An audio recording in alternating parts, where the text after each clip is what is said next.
एक भूतिया हाथ अचानक लड़के की कलाई को पकड़ लेता है। डर के मारे लड़के के हाथ से सारी टॉफियां जमीन पर गिर जाती है, लेकिन अगले ही पल जमीन पर पड़ी टॉफी के छोटे छोटे रबर जैसे भालू अचानक जिंदा हो उठते हैं। ये नजारा देखकर काले नेवले को वे इतने प्यारे लगे कि वो खुद को रोक नहीं पाया और उनके नर्म पेट पर हाथ फेरने लगा। लेकिन किसे पता था कि ऐसा करने से वो भालू गुस्सा हो जाएंगे। देखते ही देखते सारे छोटे भालू आपस में जुड़कर एक साथ मिल गए और सिर्फ एक पेशाब के वक्त जितने समय में ही वे प्यारे छोटे भालू अचानक बदल गए 19 विशालकाय भालुओं में। अभी दोनों कुछ समझ पाते उससे पहले ही एक बड़ा भालू दांत निकालकर उन पर झपट पड़ा। एक भालू मोटे बच्चे की पीठ पर चढ़ गया और हमला करने लगा। काले नेवले ने पूरी ताकत लगाकर उसे नीचे गिराया और एक लात मारकर दूर फेंक दिया। इसके बाद उसने दूसरे भालू को जमीन पर पटक कर उसकी दादी याद दिला दी, लेकिन तभी भालू ने उसके मुक्के को ही चबा लिया। इतने में बाकी सारे भालू भी एकत्र होकर फिर से जुड़ गए और मिलकर नेवले को जमीन पर पटक दिया। डर के मारे मोटा बच्चा तुरंत घर फोन करने लगा। उसे जरा भी अंदाजा नहीं था कि उसके सिर के ऊपर एक हरा विशाल भालू खड़ा है। अगले ही पल वह उसके पूरे सिर को ढक लेता है। घबराकर मोटे बच्चे के हाथ से जादू की किताब गिर जाती है। जैसे ही एक नीली चमक उठती है, वह हरा भालू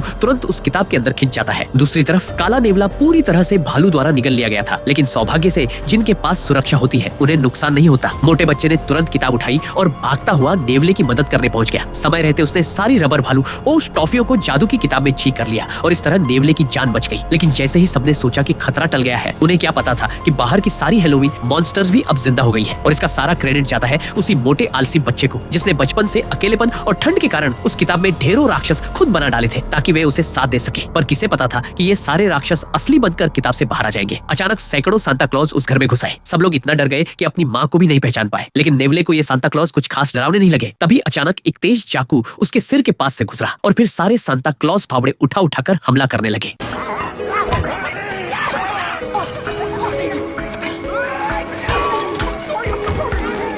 उन्होंने मोटे लड़के को बांधकर भट्टी में भूनने की तैयारी कर ली, मानो उसे रोस्टेड पिग बना देंगे। अच्छा हुआ कि नेवला समय पर झाड़ू लेकर आ गया और मोटे को बचा लिया, लेकिन इन सांता क्लॉज को मारा ही नहीं जा सकता था। टुकड़ों में टूटने के बाद भी वे तुरंत जिंदा हो जाते थे। जब लड़ाई में जीत की कोई उम्मीद नहीं बची तो सबने वहां से भागने में ही भलाई समझी। इस बीच और भी राक्षस किताब से बाहर निकल चुके थे और पूरे शहर में तबाही मचा दी थी। पूरा कस्बा डर और अराजकता में डूब गया। अब इस सबको खत्म करने का सिर्फ एक ही तरीका था, एक नई कहानी लिखनी पड़ेगी जिससे सारे राक्षस फिर से किताब में बंद हो सके। इसलिए उन्होंने योजना बनाई। मोटा लड़का राक्षसों को भटकाने का काम करेगा और नेवला जल्दी से नई कहानी लिखेगा। अच्छी बात यह थी कि नेवले ने 2 साल पॉलिटेक्निक किया था, तो बस एक पाद के टाइम जितने वक्त में उसने पूरी कहानी लिख डाली। फिर उन्होंने जल्दी से वो किताब जमीन पर फेंकी। एक तेज चमक आसमान में उठी और अगले ही पल सारे राक्षस वापस किताब में बंद हो गए। यूं ये राक्षस संकट खत्म हुआ और पूरा शहर फिर से सामान्य हो गया।